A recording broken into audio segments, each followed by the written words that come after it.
Something is killing our youth, taking 3,200 lives per year and injuring 65,000 more, making it the #1 killer of people aged 15 to 44. And I'm not talking about cancer or heart disease or car accidents, but I'm talking about suicide. Today, 8 more Australians took their life and 175 tried. 250 more have started the planning. Do the maths, that's about 20 per hour. Chances are I'm talking about your family.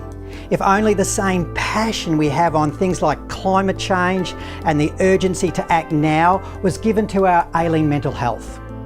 I wonder if we're all caught up in the climate change debate or gay marriage or the postings of Israel Folau way too much. And if there is a need to stop and reset and rethink what really matters here.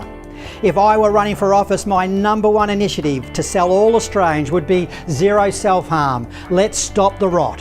The cost of action has no comparison for the cost of not acting. I think most Australians would buy that argument. Second only to Iceland, Australians consume the most antidepressants globally per capita just to front the day. 40 million prescriptions last year. Yet Australia also rates among the happiest countries in the world. It begs the question, are we only artificially happy? Or more importantly, is our treatment for ailing mental health part of the problem here? It was only 50 years ago doctors endorsed smoking. And I'm wondering if in 50 years from now the medical fraternity will turn around and say, you did what to treat mental health? Ailing mental health is a national emergency, and I would like to empower everybody to go home to a safer home tonight. We have domestic violence campaigns, alcohol campaigns, ongoing road campaigns, bullying and social media campaigns, and even healthy lifestyle campaigns, but nothing yet on the country's leading epidemic. Suicide is the leading cause of death ages 25 to 44 worldwide. Depression is projected to take the second most years off human life by 2030, behind only HIV/AIDS. So my voice starts right now, and what you can do right now. As a paramedic, something that is common across all families when attending a suicide is the week before discussion, where they relive the events prior to the tragedy, asking themselves, what could have I done, what should have I done differently? It's a question that will haunt them for decades, if not for the rest of their life. Yet there is a lesson here for all of us using that week before scenario as a tool or a code to live by. What would we do differently? What sacrifices would we make to keep our loved ones safe if we had advance warning that they were in danger?